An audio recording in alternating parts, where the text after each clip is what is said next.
ንስሐ እያለ ወደ እግዚአብሔር መቅረብ እያለ መታጠብ እያለ የሰው ልጅ ሞትን ለምን ይመርጣል? ኃጢአተኛ ተመልሶ በሕይወት እንዲኖር እንጂ እንዳይጠፋ የሚወደውን መድኃኔዓለም ሰው ከኃጢአትና ከክህደት እንዲመለስ እንጂ እንዲሞት አልፈቅድም ይለናል እግዚአብሔር። በዛሬው በቅዳሴው ላይ ካህኑ ያነበቡልን የወንጌል ሐሳብ እኔ አምላካችሁ እግዚአብሔር ሕያው ስለሆንኩ እንድትሞቱ አልፈልግም አለ። እኔ አምላካችሁ ሃይማኖት በማይነገርበት እግዚአብሔር በማይታወቅበት ሀገር ሲኖሩ ሁላችንም በአንድነት ለምን ትቀጣናለህ ይሉ ነበር።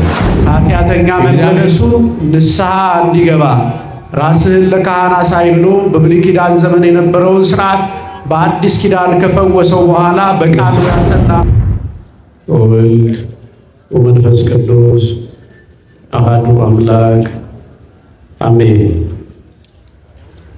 ክቡራን የገዳሙ የካቴድራሉ መምህራነ ወንጌል ሰባኪያን፣ አበው መነኮሳት፣ ወንድሞች ዲያቆናት፣ የገዳማችን የሰንበት ትምህርት ቤት አባላት በዚህ አውደ ምሕረት በዚህ ማለዳ ዕለተ መድኃኔዓለምን አስባችሁ በዚህ ታላቅ ስፍራ የተገኛችሁ ወንዶችም ሴቶችም ሁላችሁም የእግዚአብሔር ቤተሰቦች በወደደን በፍቅሩ በጠራን ይህንን የይቅርታ ጊዜ በሰጠን በአምላካችን በመድኃኒታችን በኢየሱስ ክርስቶስ ፍጹም ሰላም እንደምን አደራችሁ? እንደምን ቆያችሁ? ቸርነትና ምሕረቱን ያበዛልን ልክ እንደ ትላንትናው ዛሬም የሰማዩን በረከት ጠሉን ያድለን። በዚህ ስፍራ በሕይወት እንድንገኝ ከያለንበት ስፍራ ለምስጋና እንድንሰበሰብ የወደደን መድኃኔዓለም ስሙ የተመሰገነ ይሁን።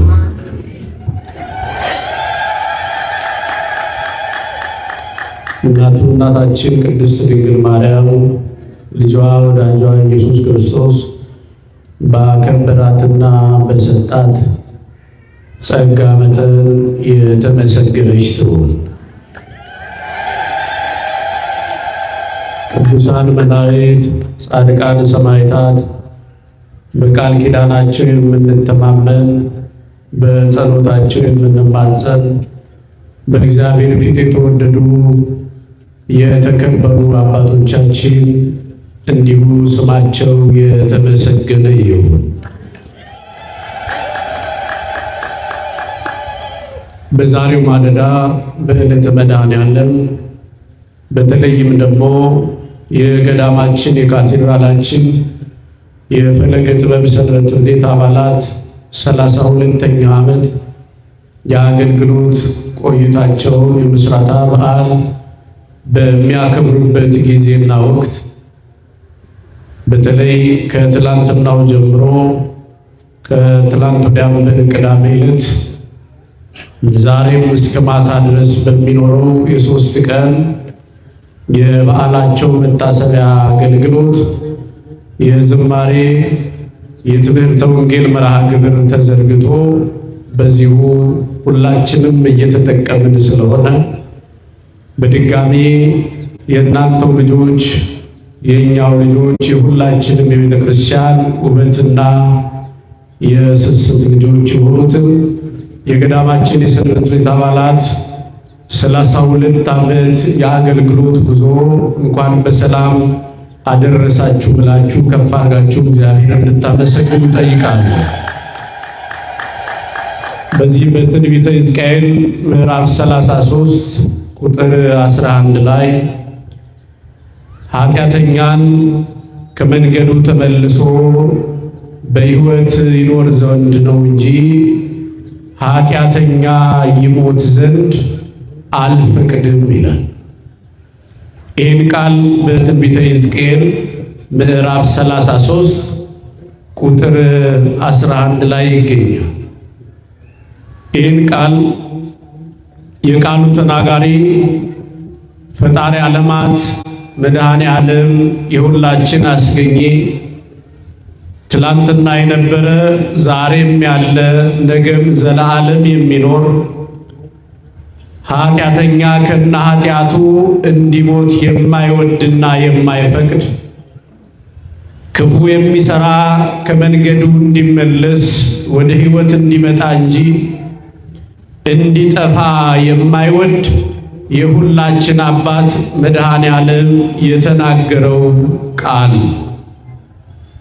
ይህንን የእግዚአብሔር ሐሳብ በዘመኑ የነበረው በተለይ ቅዱሳት መጻሕፍት እንደሚናገሩት የነቢዩ ኤርምያስ ደቀ መዝሙር ነበረ ብለው ሊቃውንት እንደሚናገሩት ከነገደ አሮን የሆነ ሕዝቅኤል የሚባል ነቢይ ይህንን ቃል ጽፎልናል።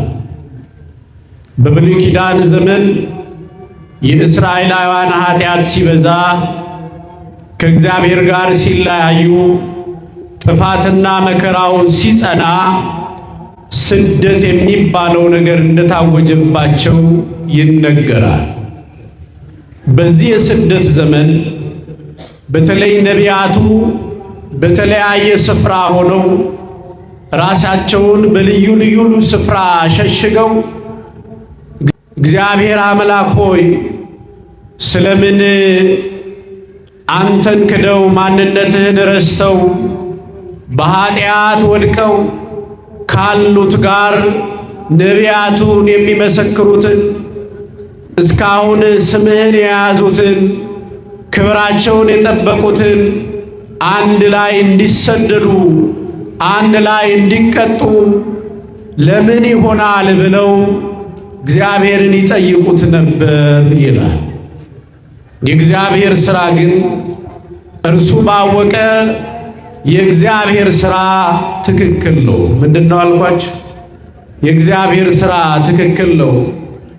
ከነኚህ ጠያቂ ነቢያት መካከል መከራው ሲጸና ስደቱ ሲመጣ የእግዚአብሔር ልጆች በሁላችን ኃጢአት የማይናገሩ ኃጢአት የማይሰሩ በደል የማይገኝባቸው ሕፃናቱ አሉ። በእኛ ኃጢአት ሰውነታቸውን ማንነታቸውን ያልለወጡ የተፈጠሩበትን ግብር ያልተዉ እንስሳቱ ይቀጣሉ። ስለዚህ ነቢያቱ ይጠይቁ ነበር ይላል። ወደ ሐሳባችን ስንመለስ ሕዝቅኤል ማለት ጽኑ ማለት እንደሆነ ሕዝቅኤል ማለት ጽንዓ እግዚአብሔር ጽንዓ አምላክ የአምላክን ጽናት የሚያሳይ የጌታችንን ኃይሉን የሚያሳይ ትርጉም የያዘ እንደሆነ ቅዱሳት መጻሕፍት በተለይ በትንቢተ ሕዝቅኤል ትርጓሜ ላይ ተቀምጠዋል። በአጭሩ እግዚአብሔር ሦስት ነገር በዚህ ታላቅ ኃይለ ቃል ላይ ነግሮናል። አንደኛ አምላካችሁ ምን ስለው ሕያው ስለው ሕያው አምላክ እኔ አምላካችሁ የእስራኤል አምላክ ሕያው ነኝና ይላል ቅዱስ መጽሐፍ። ስለዚህ አንደኛው እኔ ሕያው ስለሆን እናንተ እንድትሞቱ አልፈቅድም እያለ ያውጃል።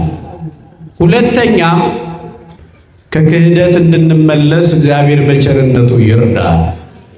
ሶስተኛው እያለ ንስሐ እያለ ልብ በሉ።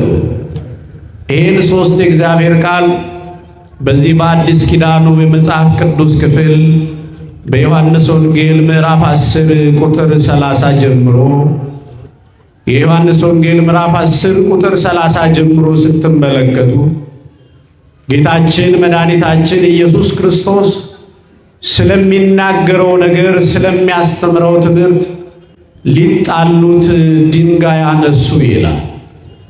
ልክ እንደ ዛሬው ሰዎች በተሰበሰቡበት አደባባይ በምኩራባቸው እየገባ በገበያ ማህል በተራራ ላይ ሰው ሕዝቡ በሚበዙበት ስፍራ ያስተምር ነበርና የሚያካስሱት የሚያጣሉት ጻፍት ፈሪሳውያን ነገር እየለቀሙ ፊደል እየሰነጠቁ ከሕዝቡ ጋር ያጣሉት ስለነበረ ሊጣሉት ድንጋይ ያነሱ።